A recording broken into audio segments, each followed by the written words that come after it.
There she going is. This way, on that way. She's going out. Oh my God, it's lagging. Oh, it's lagging. Hello, everyone, and welcome to TTRL. Lagging. I'm Roxanne Gaio, and I'm Zachary Hines. And this week we have some couples. It's always nice to see artists that are also lovers. It's always great to be reminded how single I am.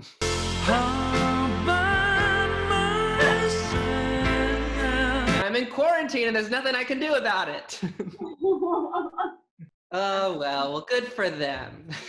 We have such an exciting episode, so let's just get straight to it.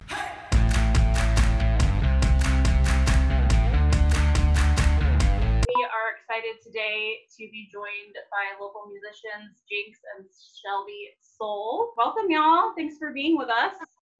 Thanks for having us. Thank you. So both of you have been making music in the local scene here for a while now.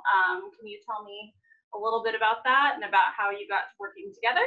I'll let her go first. Me first? Yes. You started first. So. Wow, she's low-key called me old, but that's okay. That's cool. Yeah, I've been doing music here in Tampa for over a decade now. Been in various different groups and things like that, and been on my solo mission for, like I said, over a decade now. 3 projects in, or 3 albums in, many shows and festivals and stuff like that. So I'm sort of a vet, I guess. And for me, I started out just kind of like doing just stuff around town as far as being a musician, and then I decided, I actually want to do my own thing as an artist. So I started performing around Tampa, St. Pete area, and then I linked up with the band that I'm in now, Venus Blue, and that's been just an amazing time. And in our, what we do together, we still are our own individual artists as well. So I decided probably the end of last year that I was going to start my own project. So I'm working on that now, wrapping some things up there. But the way we linked up was actually we work for the same company, and a friend of mine that works there was like, "Hey, do you know this guy Jinx?" I'm like, "No, I don't know Jinx. Like, who are you even talking about?" He's like, he's from New York, so I gotta introduce you, dog. You know what I'm saying? Like, oh. So we meet up at ODS, actually. Well, that's what I remember, is meeting at ODS. Mm-hmm. And then it went from there. Yeah. So yeah, it went from yeah, that was the official story, because I guess my variation of the story is not true from what I've been told. But yeah, so we met up at ODS for the first time, and that eventually turned into a relationship, of course. And then can't help but to make music when you're dating somebody as talented as Shelby Sol. Okay. So ODS stands for Old Dirty Sundays. It's a party that happens every single Sunday at Crowbar, of course, when we're COVID free. But it's I guess the music genre that they play is old school hip hop. They play some funk, just something to just feel good music, something to dance to. B-boys, art, food. DJ Casper and Fader are the resident DJs. But yeah, just a good vibe every Sunday night at Crowbar. And you can catch it every now and then if you follow the page. Sometimes they'll do ODS live, or if you follow the Ford Thinkers page, FWD Thinkers, then they'll have the live. They'll put it on their page too, so you can still get the same ODS experience as close as possible. Right, exactly. So yeah, they've been a staple in the Tampa hip hop scene for at least almost a decade now. Yeah. Awesome. I love that story because I did not know that story. So I love it. Can you tell me a little bit about the song? Obviously, when we listen to it, we hear what it's about and how sadly relevant it is. But can you tell me a little bit about when you wrote it, Shelby, you coming in with the hook, etc.? Yeah. So anybody who knows anything about me, I think the cornerstone and backbone of my music is talking about things of substance. So it's actually a song that I wrote like almost 2 years ago, about a year and a half now. I came up with the beat, wrote the song, kind of in response to all the social injustice that were happening at the time, which is sad to think that it's still relevant. But like I said, it was a song I wrote a while ago, and I just never put it out. because I wanted to put it out on the next project that I do. So when all these things were happening with George Floyd and all the other things that were happening, I wanted to actually do my part, because I was struggling with, okay, how do I contribute as an artist to everything that's going on in the fight? So I was digging through the catalog and all the things that I could use. We both listened to that song and realized, sorry, my dog is barking. No, but as we were digging through the song, we realized how relevant it still was and how really good the song could be and the potential of it. So that's when we had the idea of Shelby joining in and doing something on the hook. Actually, she was going to be on the hook anyway, but it just wasn't written. I'll pick up from there because so I know maybe a couple of years ago, like you said, when he started working on the beat with our friend Nick McKinnon, who plays the bass on the song and the guitar on the song, I heard it and I was like, man, I'm really excited to see what you do with it. Not even like anticipating really doing anything with it at the time. And then you fast forward to now with, like you said, with the George Floyd incident and the Ahmaud Arbery, the timing was just more so like it was heavy. It was just, we were like, it was a lot for him. I think it was, what can I do? For me, it was like, I'm exhausted. Like I can't even function. I'm so frustrated that I kind of want to do nothing. And that's kind of where the hook came from, because he comes out we were at my apartment, he comes out to my patio and he's like, all right, I put my verses down, and he plays it for me. And I'm like, okay. And he's like, so where's your hook? And I'm like, okay. So I sit there and I don't think I've ever written a hook so quickly, because it was so like genuine. It was so present. It was so how I feel. Cause it says, I feel like I'm the only one that sees what's going on in the world right now. And it's just so, it's heartbreaking, but I think we intentionally didn't really try to put a message of positivity in it, just because that's really what we were feeling at the time and what a lot of people are feeling right now. The weeks that followed George Floyd's death or murder, I felt there was so much anxiety and so much pain that I felt inside, whatever.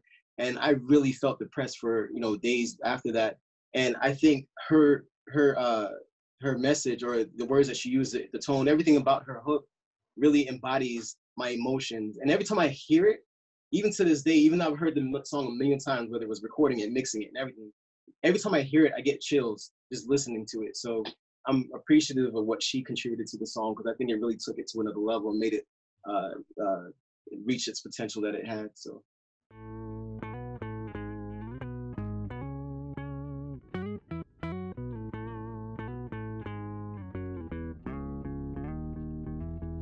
Yeah. Jinx Shelby Sol. Yeah. Yo. Tell me where the kings go. This one for the power when they seem low. Cowards won't allow us, they devouring our egos. But now I'm screaming power to the people. They locking their brothers up in the streets though, for the same thing politicians will get impeached for. But I spit these knowledge to these beats though. Now put them high, let them streets know. It's like I'm the only one who sees the world dying.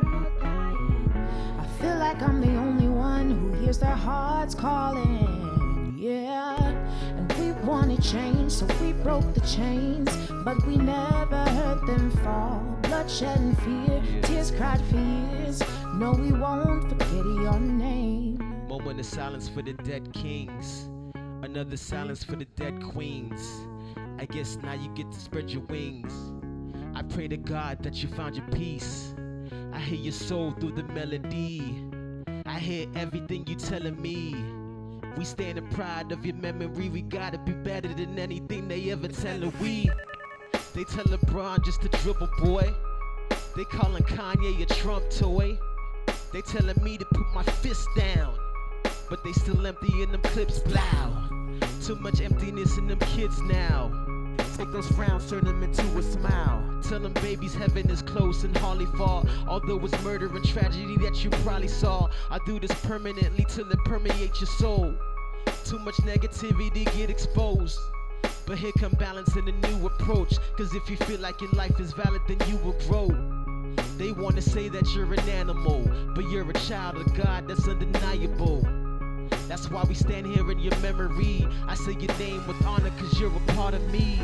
It's like I'm the only one who sees the world dying.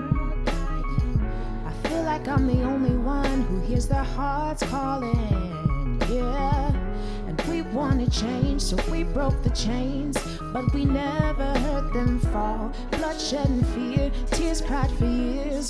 No, we won't forget your name. George, Sam, John, Dion, India, Botham, Antoine, Jordan, Christian, Tony, Linwood, Dwayne, Justin, Jersey, Aaron, Earl, Henry, Eula, Mark, Michael, Fred, James, Ron, Jim, Michael, Steven, Sean, Victor, Ryan, Walter, No, we won't Trayvon, forget your Sandra, Jinx. name.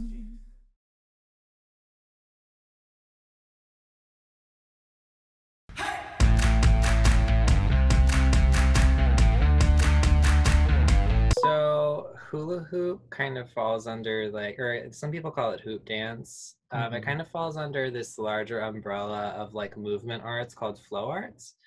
And it's kind of just dancing with a prop, I guess you would describe it. So there's like people that spin staff, which is basically this like long stick, and then they have people that flow with these like, they call them boogang. They're like these S-shaped things, and they like make cool shapes with those.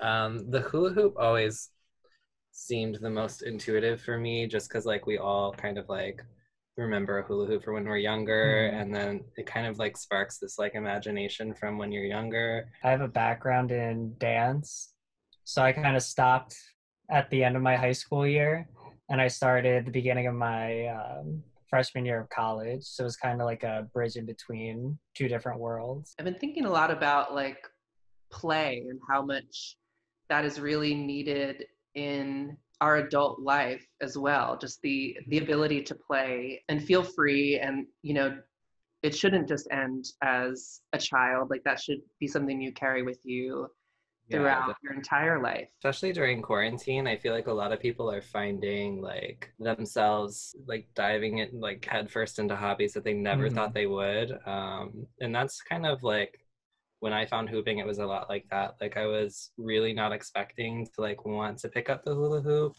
But you try one thing and then you end up being like hooked to it. And even if you like fail at that one thing, you just keep wanting to do it until you get it. Is this how you met each other? Yeah. Oh, I love that. Oh my God. We just always kind of talked online over the years. We had followed each other for probably like 3 or 4 years before we ever even, we'd always like chat as friends. And then, we slowly just started talking more and more. And then after about a little over a year, we started kind of being like, you should move down here. And he moved down here like a month ago. So when I moved down here, actually, I didn't realize how many other like flow artists lived in the area. There's a lot of flow artists, and not just hula hoopers. I would say like everyone's welcome. It's a very like open arms community. Like as long as you're pleasant to everyone, you'll be welcomed with open arms. But like now a lot of like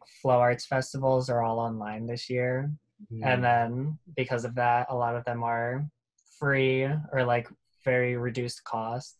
So it ends up making it more able for anyone to kind of go and learn. There's so many online resources to start, and you don't really understand the benefits of doing it until you start doing it. What I started realizing when I first started was flow is like something that we experience every day. It's not just like something that applies to this art form alone. Like if you're a server and you are serving tables and you have this sort of like flow and time seems to go by faster and you're ringing people up and you know what you're doing, that is flow. You experience this like euphoria from it.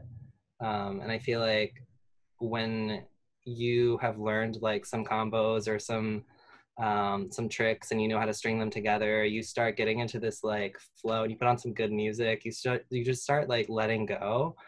You don't realize how much you're holding on to until you let go, you know?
Hey, Roxanne, go get your phone.